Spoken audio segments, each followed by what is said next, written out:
A customer sent us the controller base for a Bobcat mini excavator. The issue they're experiencing is that there is no power. So when I do provide it power, we do get a quick little flash, but that's all we get. So we're gonna open it up and see what's going on. This unit specifically, it is a 6678683. For those of you who don't know me, my name's Nick. I started Nick's Electronics Repair over a decade ago, and since then we've fixed over 26,000 devices. So we're actually gonna plug it back in again now that it's opened. And let's see, what is our power draw? Okay, so it is actually drawing 0.07 amps right now. Now on a working unit, I am expecting about 0.2 amps all the way to 0.35 when it spikes. So because it is only pulling 0.07, that tells me that a lot of the unit is not drawing any power. So that means most of the systems probably aren't getting any power at all. We're gonna go ahead and take a quick look with our thermal camera. Is anything getting unusually hot? We're getting 31.7 Celsius right about there. That's normal. That's just a little bit above room temperature, so nothing's getting unusually hot here. There are two reasons why the controller boards for the Bobcat Mini will fail. Number one is a shorted processor over here. I don't think that's going to be the case here. And the reason number two is an open circuit somewhere. So usually that's going to be caused by resistors. And we're actually going to switch over to our microscope. As you can see here, we have a bunch of very small components throughout the board. And the ones we're going to want to look at are these ones over here. These are called resistors. Typically, they are going to be labeled on the board with the letter R followed by two numbers, and that's going to be the location IDs, and that's going to tell us which resistors they are. Now, a lot of these are saying 7501, and that just means that they are a specific resistance. We have 1002.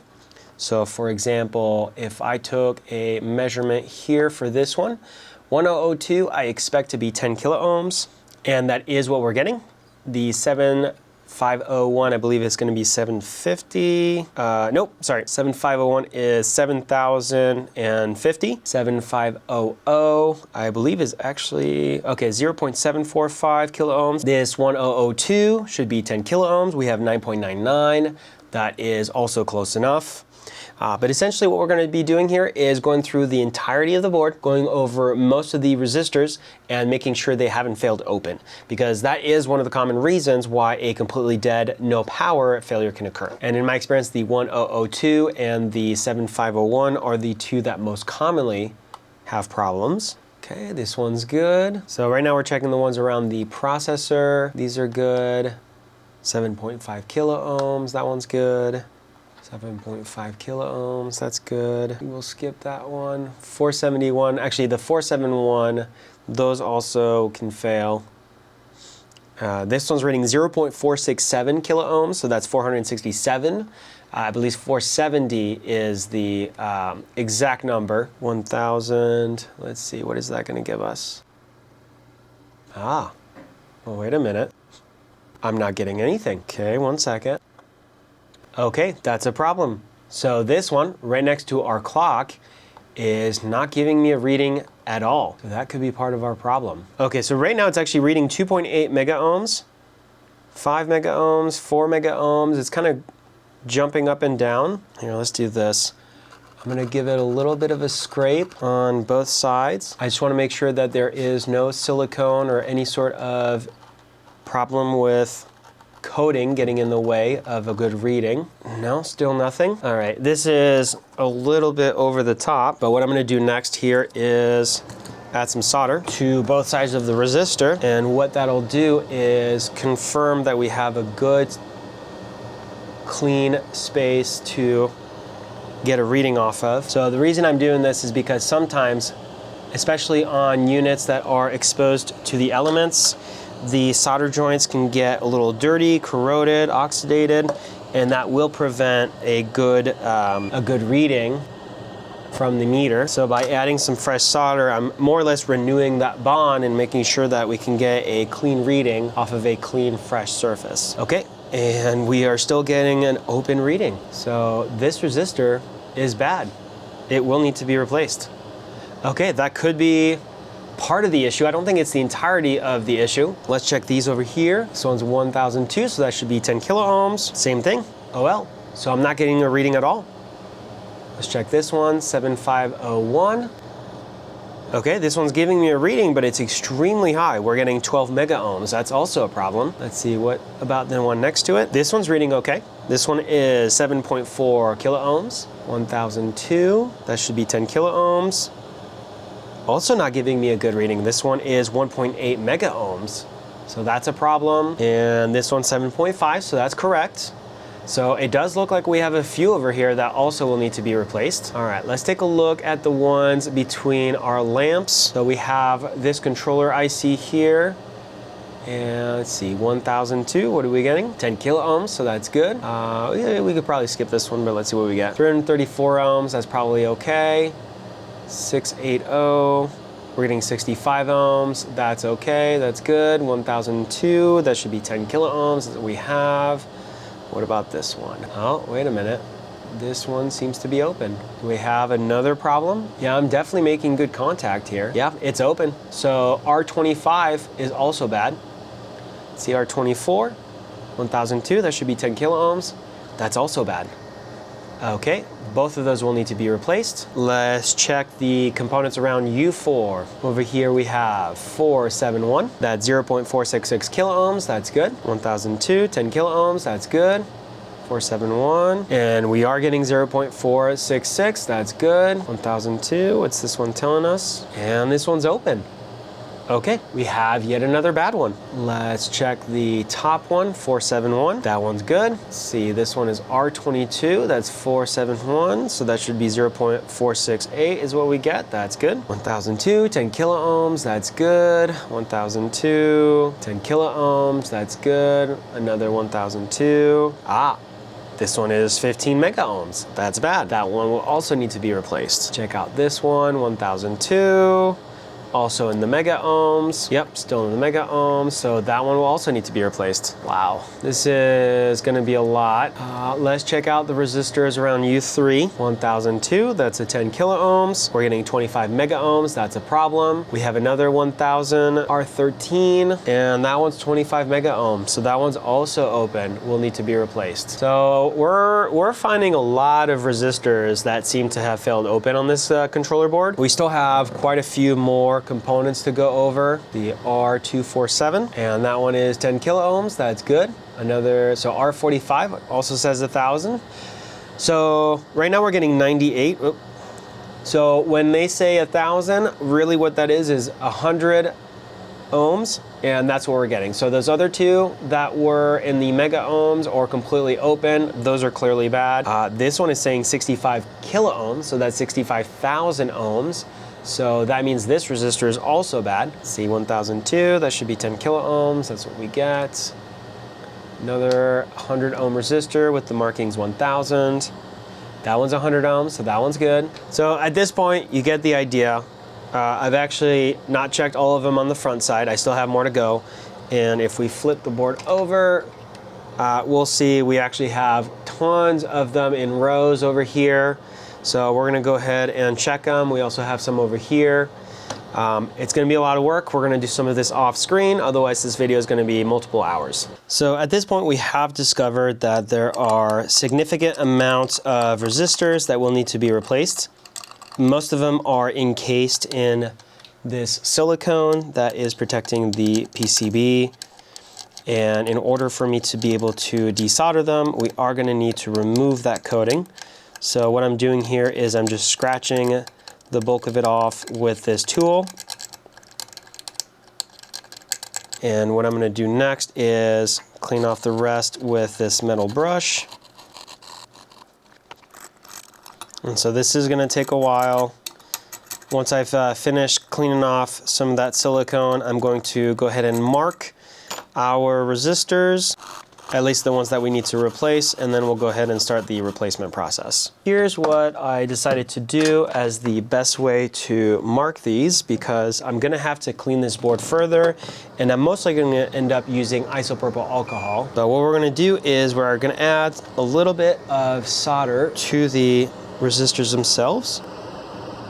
If you recall, not all of these actually were bad. I think 2 or 3 of them were good, but the other 5 were bad. I've decided we are going to replace all of them anyways. The reason for is I have seen any number of these actually go bad in the past, and if 2 or 3 in a row are bad and one's not, the one that's not is probably not too far behind. And these top 2 were bad if I recall, but I don't think the third one was bad. However, it is in line, so what we're gonna do is replace it anyways. Okay, and that's quite a bit too much. Let's remove that excess. And this is just to mark them. We're not removing them yet. We will soon, but just not right now. And then the R33 down here is also a 1002 resistor, so we'll replace it as well. So we're marking it. This one was a 471, that one's fine. 10 kilo ohms, that's fine. 471, that's fine. I think it was the top 2 still. Yeah, 14 mega ohms, and oh, this top one's okay. So it's just this one then. But as we stated, we're gonna go ahead and replace all of them, because all of these are actually known to commonly fail. And then on the other side, we had 4 over here, all 1002, so all 10 kilo ohms. Again, same thing, we'll replace all 4. And then we had the 2 over here were both bad. I do clearly remember that. And we'll go ahead and mark the rest in a second. But what I'm gonna do is start with removing and replacing the 1002 resistors, which are the 1002. Just flooding both sides with solder so we can remove it. Those are all 7,501, 1,000. Okay, those were all good. Right, we had 4 over here.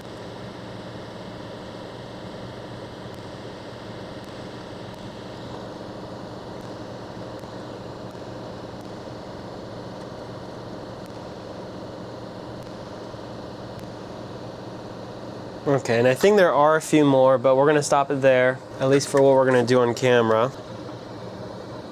We're gonna go ahead and remove the majority of the new solder we just added.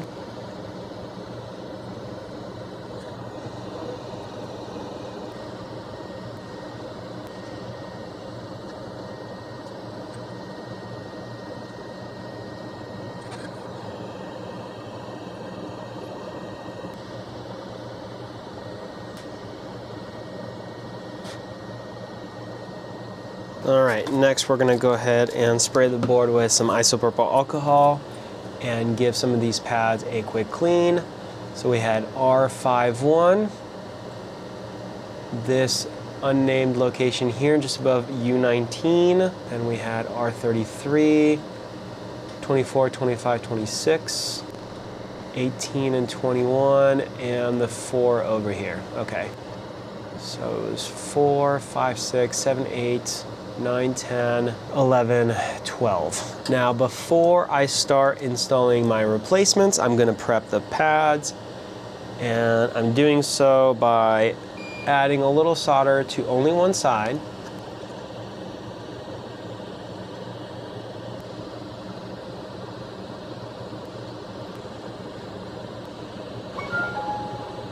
And then to finish that preparation, I'm gonna add a little bit of flux. We'll touch that one up as well. These are my replacement resistors, and I'm just gonna be fishing one at a time. And what we're gonna do is, I'm gonna go ahead and melt the solder, slide my resistor in. It's locked in, and we'll lock in the other side by adding a little extra solder. And there we go. That's our first one.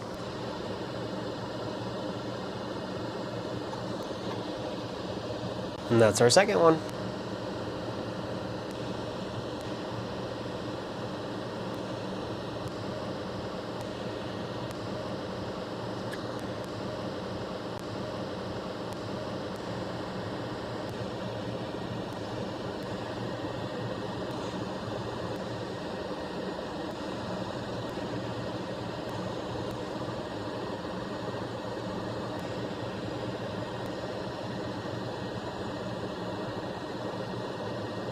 And I did just realize that this one did not have solder to mark it. So we're gonna do that. That is all of our 10K resistors. We're gonna do, I think, well, while we're here, let's do the 471. Let's go ahead and remove all of them. We'll do the same process essentially.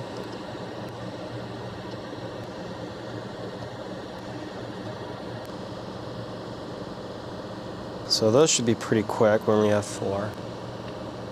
Oh, you know what? Before I forget, I wanted to touch that one up.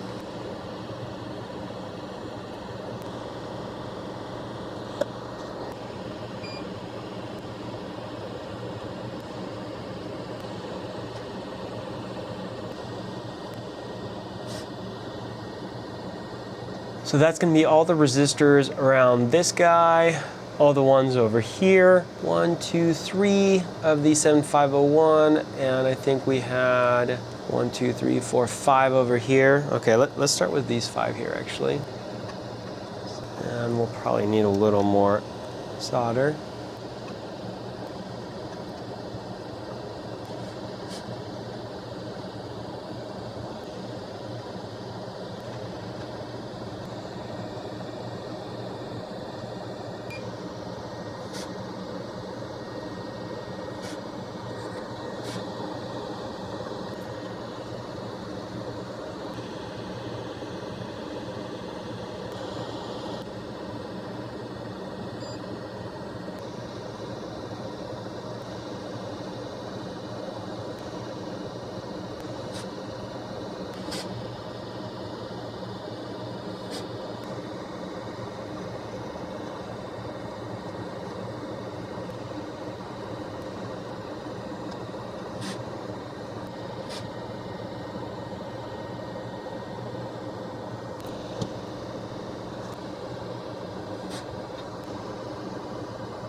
Okay, so we have done about 24 resistor replacements. We have about a half a dozen left to replace on the back side, and we haven't actually even started on the front side, but all of that I'm gonna do off screen just so we can get a move on this video, and we'll reconvene and do some live testing once we're done with all of those resistor replacements. I put the unit back together. I actually did have a few additional issues, so I did resolve those. The unit should be 100%. We're gonna do our final testing. And our unit is turning on, and we do have a clear display. Now, the issue I encountered was the display was not showing up properly, but we do now have perfect legible reading on the numbers.